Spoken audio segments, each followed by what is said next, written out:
Hello everyone, welcome to chemistry class. তাহলে আমরা আগের দিন বোর পড়ছিলাম। বোর পড়তে গিয়ে বোরের রেডিয়াস ক্যালকুলেশন করেছি, বোরের ভেলোসিটি ক্যালকুলেশন করেছি এবং এনার্জি স্টেট ক্যালকুলেশন করেছি। তার সঙ্গে রিডবার্গ কনস্ট্যান্ট ক্যালকুলেশন করেছি। আশা করি এখানে আর কারোর কোনো প্রবলেম নেই। আমরা এনার্জি ক্যালকুলেশন করতে গিয়ে এটা দেখেছিলাম যে যত নিউক্লিয়াস থেকে আমরা বাইরের কক্ষপথের দিকে যাচ্ছি তত তাদের এনার্জি কি হচ্ছে, ইনক্রিজ করছে। কেন ইনক্রিজ করছে এটাও বলেছিলাম, তাই তো? এবার দেখো একটা জিনিস ভালো করে নোটিস করো, আমরা এক্সপ্রেশনটা এনার্জির এক্সপ্রেশনটা কি পেয়েছিলাম না, E ইজ ইকুয়াল টু পেয়েছিলাম -2π² mz² e⁴ by n² h²। এটা পেয়েছিলাম তো।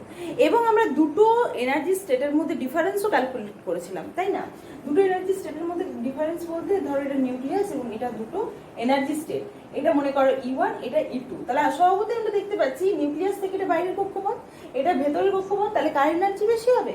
ডেফিনেটলি বেশি হবে E2 is greater than E1। তাহলে এই যে ডিফারেন্সটা E2 মাইনাস E1, এটাকে ডেল্টা E দিয়ে ডিনোট করছিলাম আমরা, তাই না? তাহলে delta E is equal two কি লিখছিলাম, 2π² mz² e⁴ by h² into 1/n1² minus 1/n2²। এটা আমরা দেখেছি, তাই না? ডেল্টা E সমান কি হচ্ছিল এখানে, E2 minus E1, E2 minus E1, এবং এখানে দেখছিলাম n1² মাইনাস n2²। আমরা এতটা অবধি পড়েছি। এখানে রিডবার্গ কনস্ট্যান্ট কি সেটাও আমরা দেখেছিলাম, তাই তো? এবার মনে করো তোমাকে আমি বললাম যে আচ্ছা এই ক্যালকুলেশনটা করার সময় আমরা কি দেখেছিলাম, যে আমরা পোটেনশিয়াল এনার্জির ক্যালকুলেশন করার সময় দেখেছিলাম যে ইলেকট্রনটাকে অসীম থেকে নিয়ে আসতে হচ্ছে নিউক্লিয়াসের এই আর রেডিয়াসে, তাই না? মনে করো আমি তোমাকে বলছি যে নিউক্লিয়াসটা এখন এই এনার্জি স্টেটটাতে আছে। ওকে, সাপোজ এটা যে কোনো একটা র্যান্ডম কোনো একটা এনার্জি স্টেট, এখানে একটা ইলেকট্রন আছে। ওকে, একে আবার তুমি অসীমে পাঠিয়ে দাও। অসীমে পাঠিয়ে দাও কথাটার মানে হচ্ছে পুরো অ্যাটমটার যে কটা কক্ষপথ আছে, যে কটা অরবিট আছে, সেখান থেকে পুরো একদম বাইরে পাঠিয়ে দাও, মানে পুরো অ্যাটমটার বাইরে চলে যাবে। তাহলে কোনো একটা অ্যাটম সে যদি একটা ইলেকট্রনকে পুরোপুরি লিবারেট করে দেয়, পুরোপুরি বের করে দেয়, তাহলে অ্যাটমটা কিসে পরিণত হয়ে যাবে? পজিটিভ চার্জে পরিণত হয়ে যাবে। এটা আমরা জানি, তাই না? তাহলে এটা হয়ে যাবে পজিটিভ চার্জ এবং ইলেকট্রনটা সম্পূর্ণ বেরিয়ে গেল। তাহলে কোনো একটা অ্যাটম যখন সে তার একটা ইলেকট্রনকে কমপ্লিটলি লিবারেট করে দেয়, তার জন্য আমাকে কি করতে হবে? একে বাইরে থেকে কিছু অ্যামাউন্ট অফ এনার্জি দিতে হবে, ঠিক আছে? যে এনার্জিটা দিতে হবে তাকে আমরা বলবো আয়োনাইজেশন এনার্জি। কি বলবো?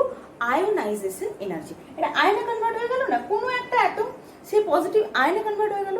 তাহলে এর জন্য আমাকে যে অ্যামাউন্ট অফ এনার্জিটা দিতে হচ্ছে তাকে আমরা বলছি আয়োনাইজেশন এনার্জি। ওকে, তাহলে আমি যদি তোমাকে প্রশ্ন করি এখানে আয়োনাইজেশন এনার্জির ভ্যালুটা কত হবে, কতটা অ্যামাউন্টের এনার্জি লাগবে, তুমি আমাকে বলো, বোঝাও তুমি কিভাবে করবে। ওকে, তাহলে দেখো যখন ইলেকট্রনটা এখান থেকে এই স্টেটে যাচ্ছিল তখন আমি কি বলছিলাম, n1 স্টেট থেকে n2 স্টেটে যাচ্ছে, মানে এনার্জি ডিফারেন্সটা কত? এনার্জি ডিফারেন্সটা হচ্ছে এত, n1 থেকে যখন n2 তে যাচ্ছে।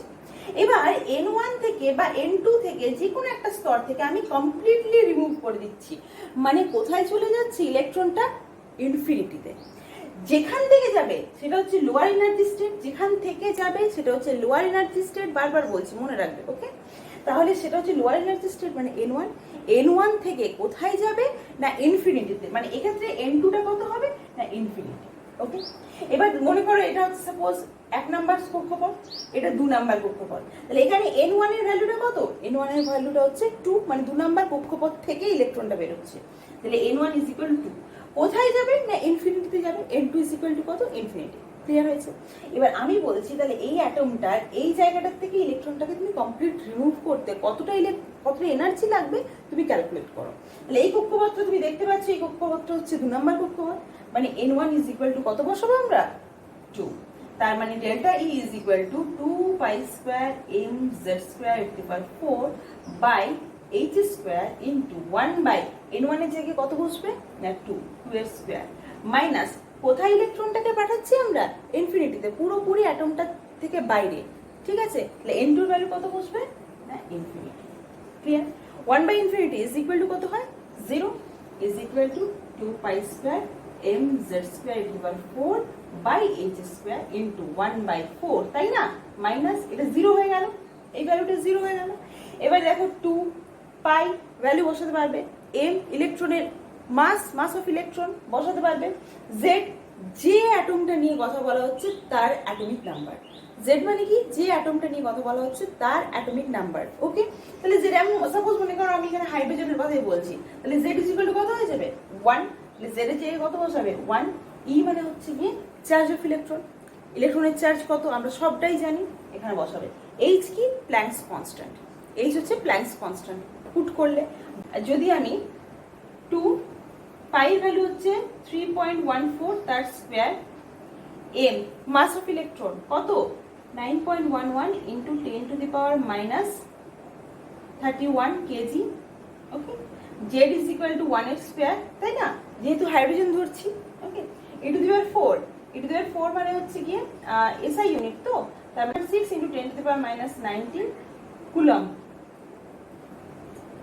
এত whole to the power 4 divided by h square মানে হচ্ছে গিয়ে 6.625 into 10 to the power minus 34 joule second, এত স্কোয়ার।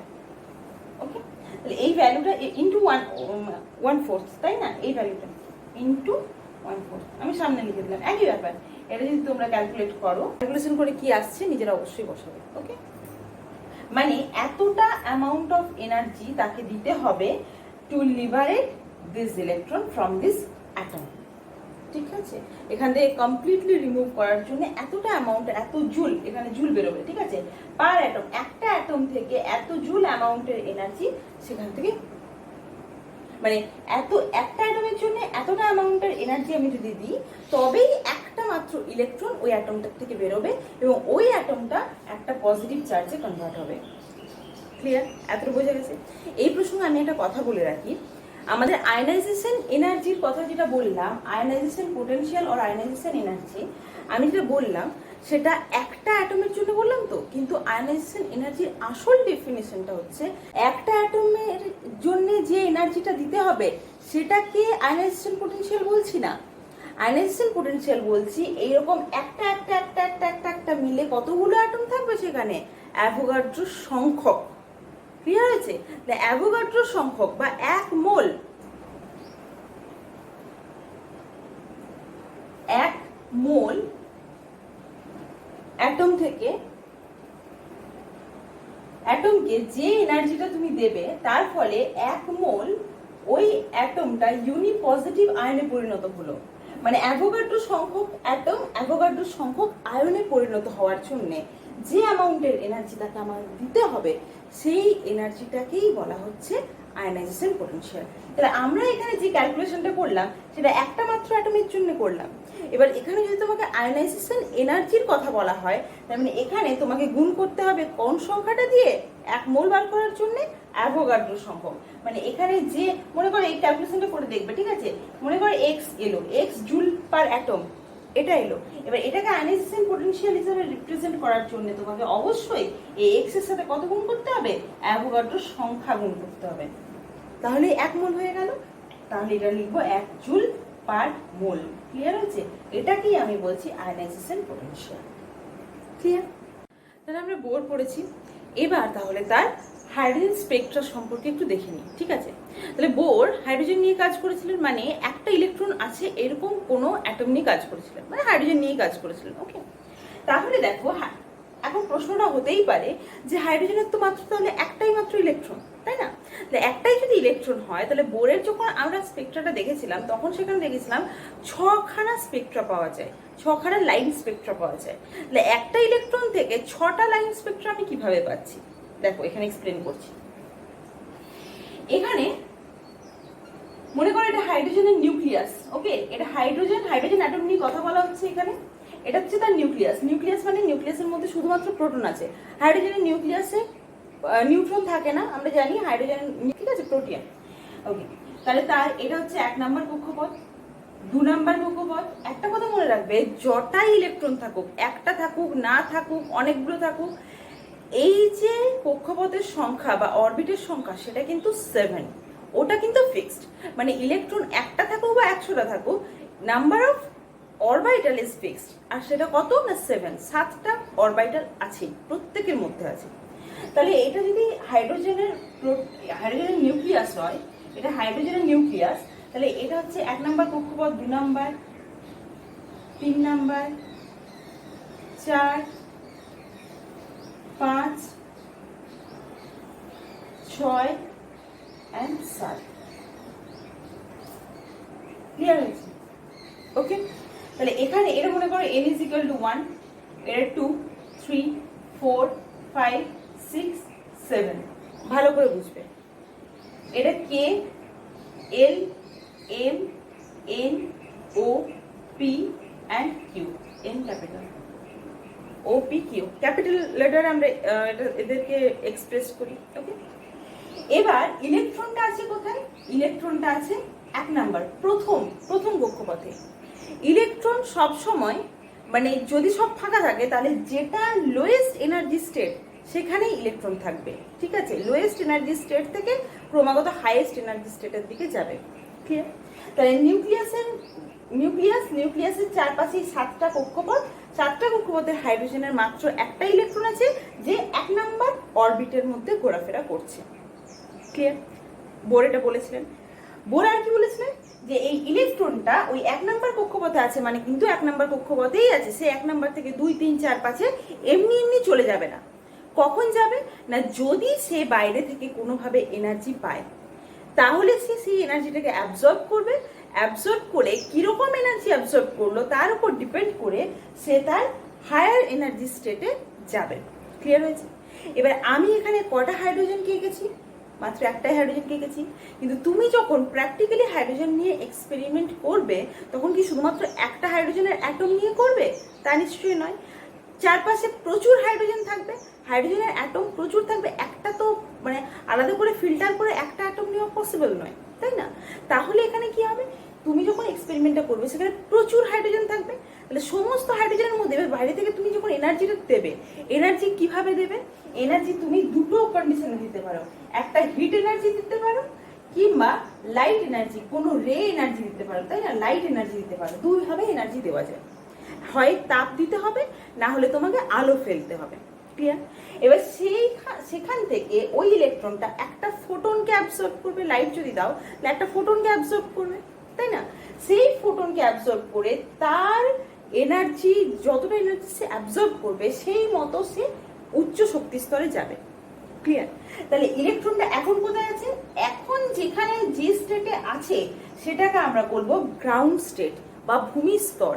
মানে নর্মালি কোনো রকম বাইরের কোনো তাপ আলো ছাড়া যেখানে ইলেকট্রনটা নর্মালি থাকে সেটাকে আমরা বলি গ্রাউন্ড স্টেট অর ভূমি স্তর।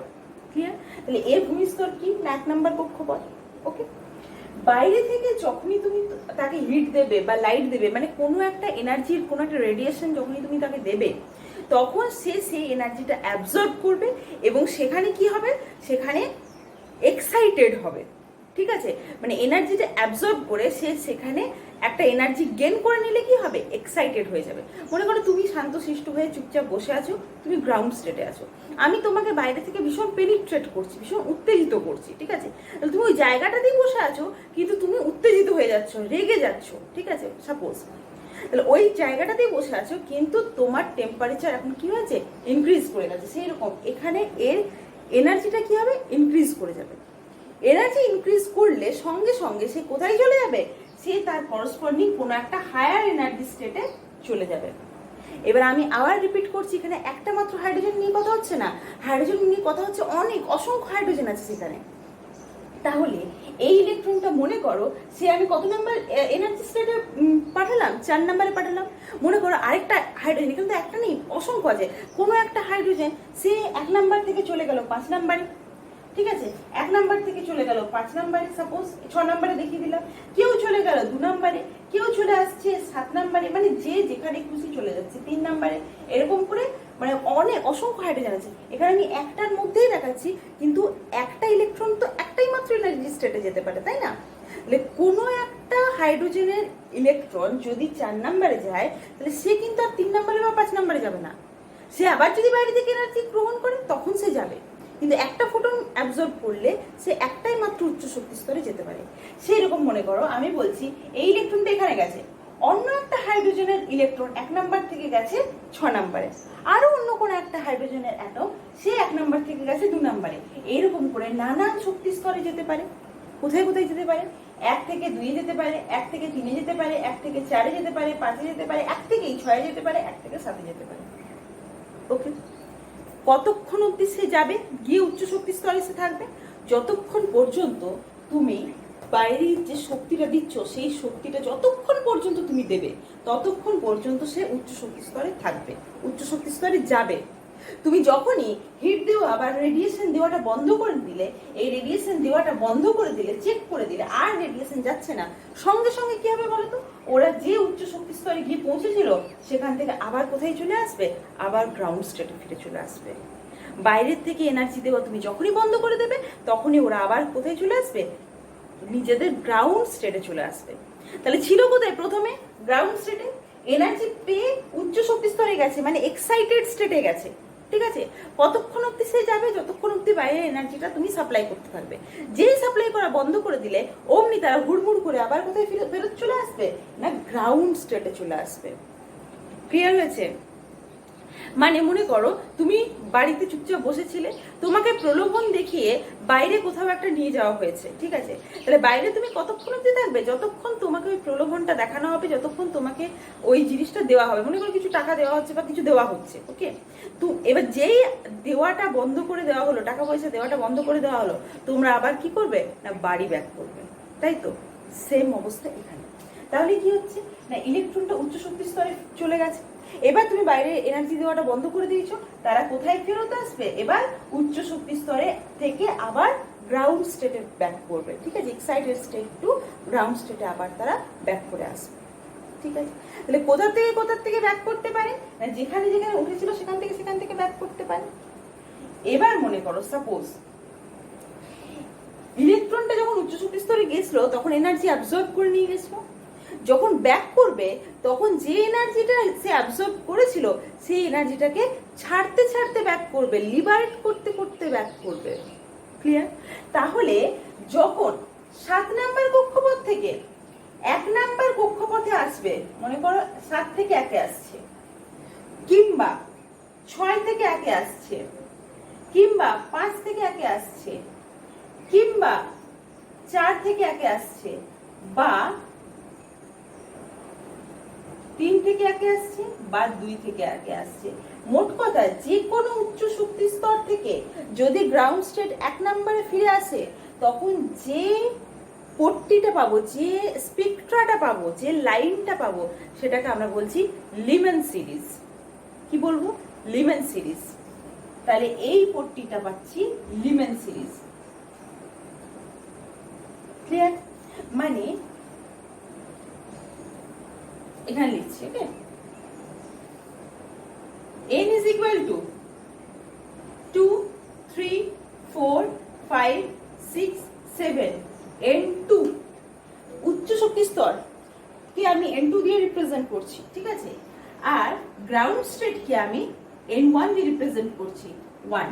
মানে 2 থেকে যদি 1 এ নেমে আসে, বা 3 থেকে যদি 1 এ নেমে আসে, বা 4 থেকে 1, বা 5 থেকে 1, বা 6 থেকে 1, বা 7 থেকে 1, এইভাবে যদি আসে তখন যে লাইনটা আমি পাবো, যে স্পেকট্রাটা পাবো, যে লাইন স্পেকট্রাটা পাবো তার নাম হচ্ছে লিমেন সিরিজ। ওকে, এবার মনে করো গ্রাউন্ড স্টেটটা হচ্ছে 2, 1 নয়, এবার হয়ে গেল 2 নাম্বার গ্রাউন্ড স্টেটে আসছে। গ্রাউন্ড স্টেট কোথায়? না, n is equal to 2 তে আসবে। তাহলে n is equal to 2 তে কোথা থেকে আসতে পারে? 1 থেকে কি আসতে পারে?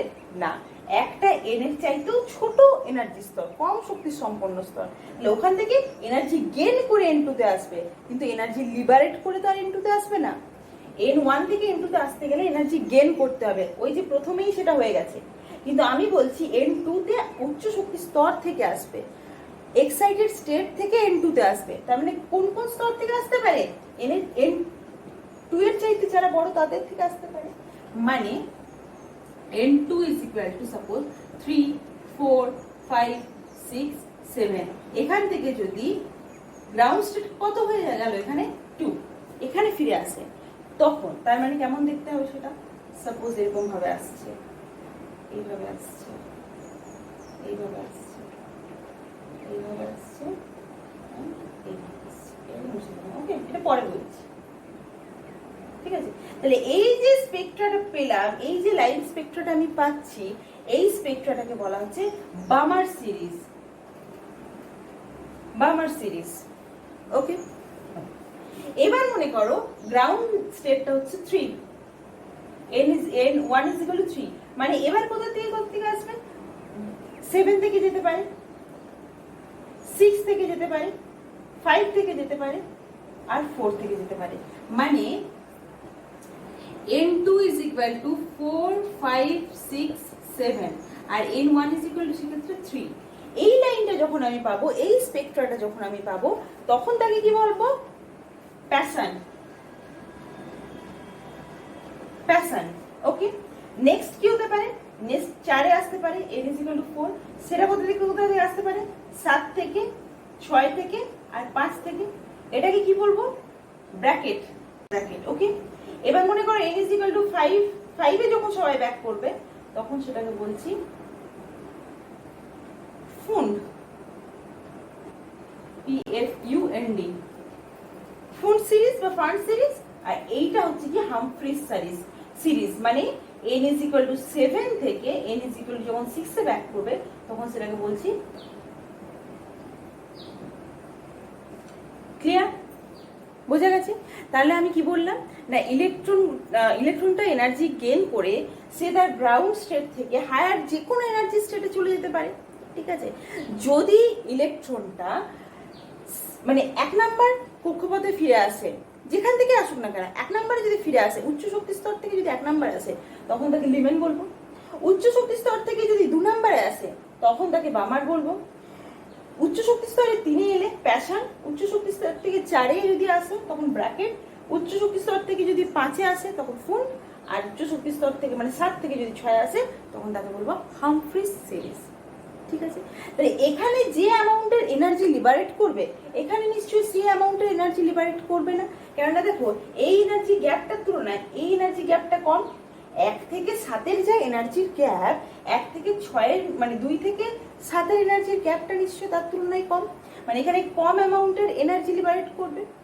এখানে তার তুলনায় কম অ্যামাউন্টের এনার্জির যে এনার্জি সেটা লিবারেট করবে, এখানে তার তুলনায় আরো কম এনার্জি লিবারেট করবে, এখানে আরো কম, এখানে আরো কম। ক্লিয়ার হয়েছে? দেখা যায় এখানে যে এনার্জিটা লিবারেট করছে সেটা হচ্ছে ইউভি রে। ক্লিয়ার? মানে লিমেন রেটা পাওয়া যায় ইউভি রেতে, মানে ইউভি রে amount of energy say liberate করে। ওকে, তারপর বামার, এটা হচ্ছে গিয়ে আমার ভিজিবল রেঞ্জে, মানে উচ্চ শক্তি স্তর থেকে যখন n2 তে আসবে তখন যে স্পেকট্রাটা পাবো, লাইন স্পেকট্রাটা পাবো, সেই স্পেকট্রাটা ল্যামডাটা মানে সেই স্পেকট্রার ওয়েভলেন্থ অর ফ্রিকোয়েন্সি কোথায় থাকে না ভিজিবল রেঞ্জে থাকে। ভিজিবল রেঞ্জ মানে কি? ভিপজিওর, তাই না? যখন সেটা 3 এ আসে মানে প্যাশন, সেটা হয়ে যায় ফার আইআর।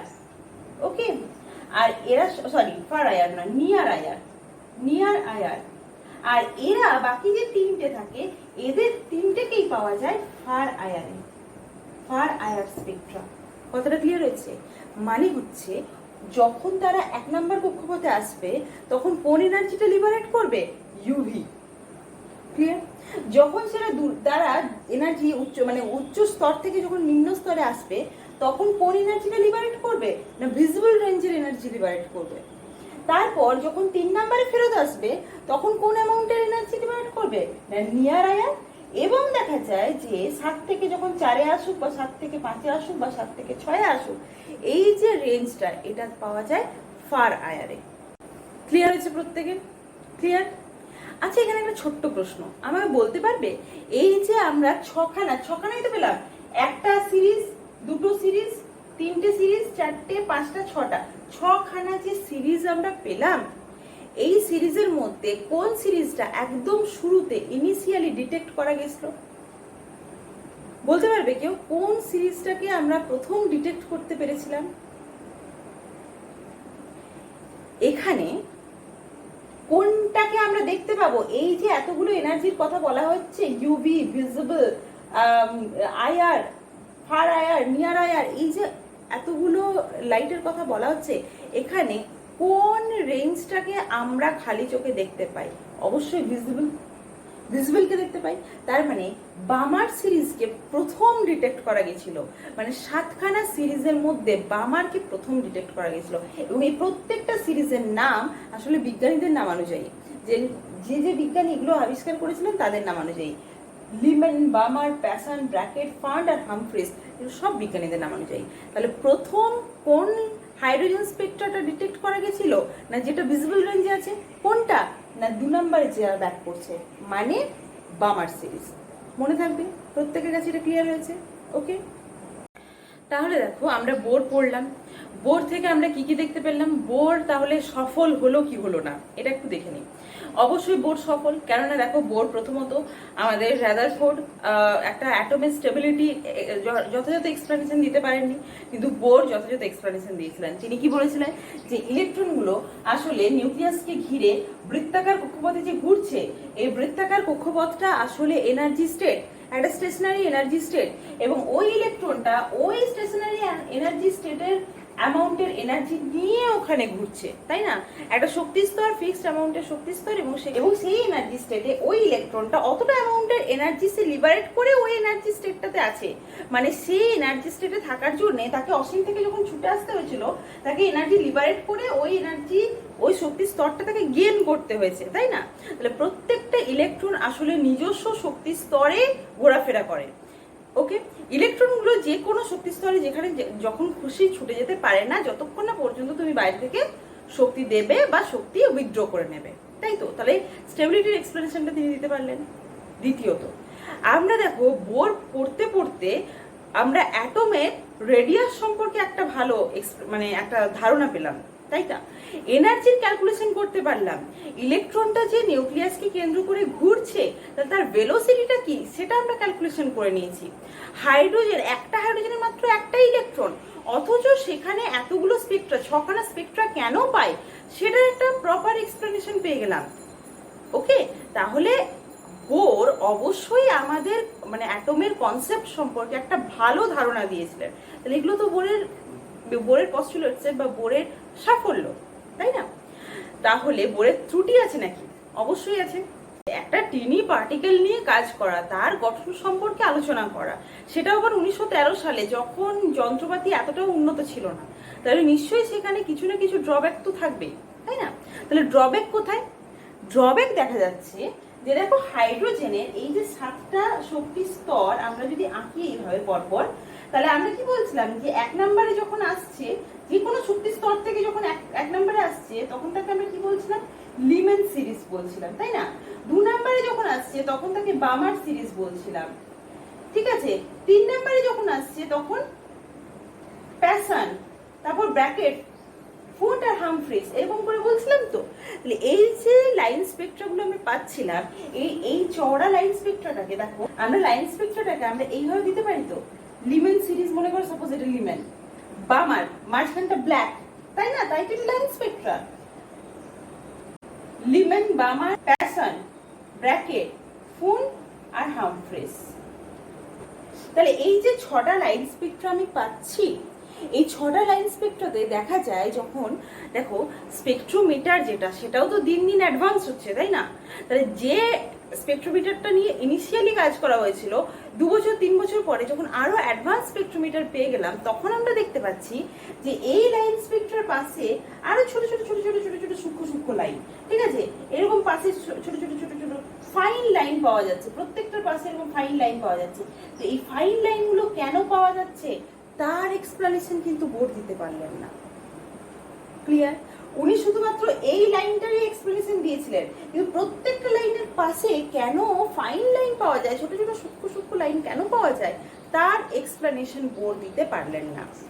ওকে, এখানে দুটো এফেক্টের কথা বলি, একটা হচ্ছে জিমেন এফেক্ট, একটা হচ্ছে স্টার্ক এফেক্ট। জিমেন এফেক্টটা কি?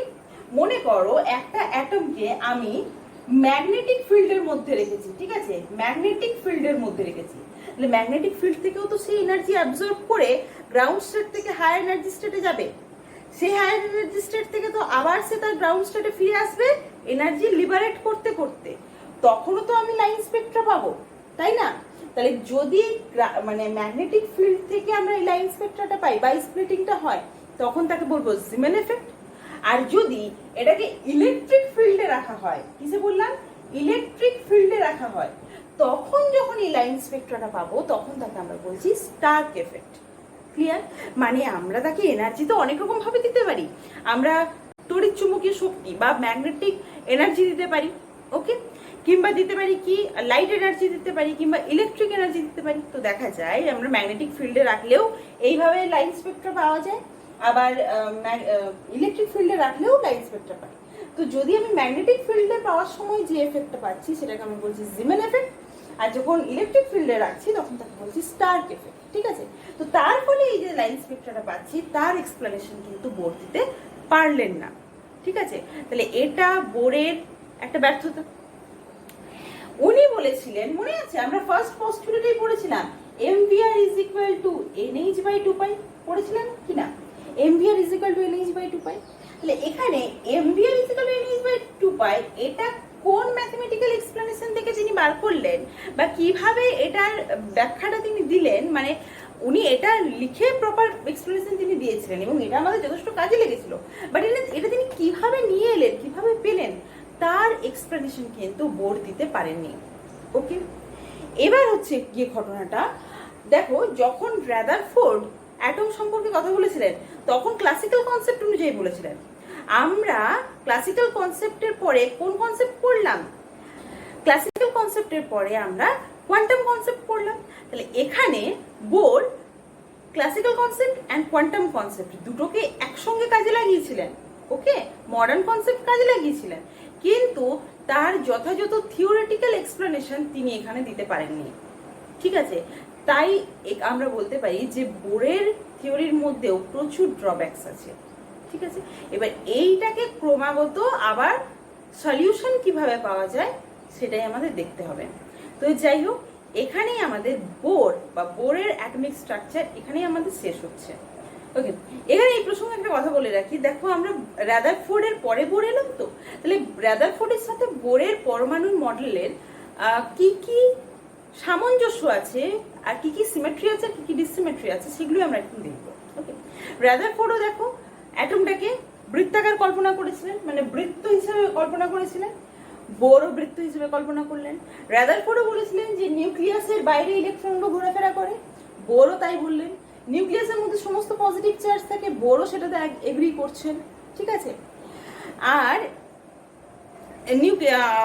রাদারফোর্ড বলেছিলেন যে ইলেকট্রনটার ওই যে সেন্ট্রিপিটাল ফোর্স আর সেন্ট্রিফিউগাল ফোর্স, এই দুটো ফোর্স সমান আর বিপরীতমুখী, এটা বোরও বলেছিলেন। ওকে, এবার আসছি আমাদের বোরের সাথে রাদারফোর্ডের কি কি পার্থক্য দেখা যায়, কি কি ডিফারেন্স আছে। বোর স্টেবিলিটির এক্সপ্লেনেশনটা প্রপার ওয়েতে দিয়েছিলেন, যেটা রাদারফোর্ড দিতে পারেননি। রাদারফোর্ড স্পেকট্রাল এক্সপ্লেনেশন দিতে পারেননি, যেটা আমাদের বোর দিয়েছিলেন। ঠিক আছে? এগুলো আমরা এরকম অবশ্যই অনেকবার পড়েছি। এখানে আরেকটা কথা বলি, সেটা হচ্ছে গিয়ে আমরা নিউক্লিয়াসের চারপাশে পাতটাকে কি ধরেছি? বৃত্তাকার। নিউক্লিয়াস তার চারপাশে যে ইলেকট্রনটা আমরা কি বলছি? বৃত্তাকার কক্ষপথে ঘুরে বেড়ায়। বৃত্তাকার মানে কত ডাইমেনশন বলতে পারবে? কত ডাইমেনশন? 2 ডাইমেনশন। আর আচ্ছা, ডাইমেনশন সম্পর্কে আশা করি সবাইকার কনসেপ্ট ক্লিয়ার আছে। ডাইমেনশন কথাটার মানে কি? মনে করো আমি এই লাইনটা আঁকলাম, ঠিক আছে? এই লাইনটা দেখো একটা দিকেই যাচ্ছে, একটাই দিক নির্দেশ করছে, তার মানে এটা হচ্ছে 1 ডাইমেনশন। আমি যদি মনে করি এই বোর্ডটার কথা বলি, তাই না, এই বোর্ডটার কথা বলি, দেখো বোর্ডটাতে আমি এই বরাবর যেতে পারবো, এইরকম একটা বরাবর যেতে পারবো, আবার উপর থেকে নিচে এই বরাবর যেতে পারবো। মানে এটার কটা ডাইমেনশন আছে? 2টো ডাইমেনশন আছে। এই যে এই ডাইরেকশনটা আর এই ডাইরেকশনটা, এই ডাইরেকশনটার সাথে এই ডাইরেকশনটা তো প্যারালাল, আবার এটার সাথে এটাও প্যারালাল, তার মানে এটা একটা তল তৈরি করেছে, এটা হচ্ছে 2 ডাইমেনশন। ওকে, সাপোজ আমি মনে করি পেনটার কথা বলছি, ঠিক আছে? পেনটার যদি একটা ডাইরেকশন আমি ধরি, একটাই দিকে যাওয়া যাচ্ছে, তাহলে এটা 1 ডাইমেনশন। ঠিক আছে। এর যদি তলার এই সার্কেলটার কথা ধরি, এই যে সার্কেলটার কথা ধরি, তাহলে এটা কত ডাইমেনশন? না 2 ডাইমেনশন। কেননা এর মাত্র এরকম একটা দিক আছে আর এরকম একটা দিক আছে, 90 ডিগ্রি কটা অ্যাঙ্গেল করা যাবে? এরকম দুটো, তাই না? এটা একটা তল, মানে 2 ডাইমেনশন। ওকে, আর এটা 3 ডাইমেনশন কখন হয়ে যাবে? না মনে করো সাপোজ আমি এইরকম ওপর থেকে নিচে একটা দিক দেখলাম, এই সাইড থেকে এই সাইডে আরেকটা দিক দেখলাম, দুটো দিক দেখলাম, এবং এই পুরো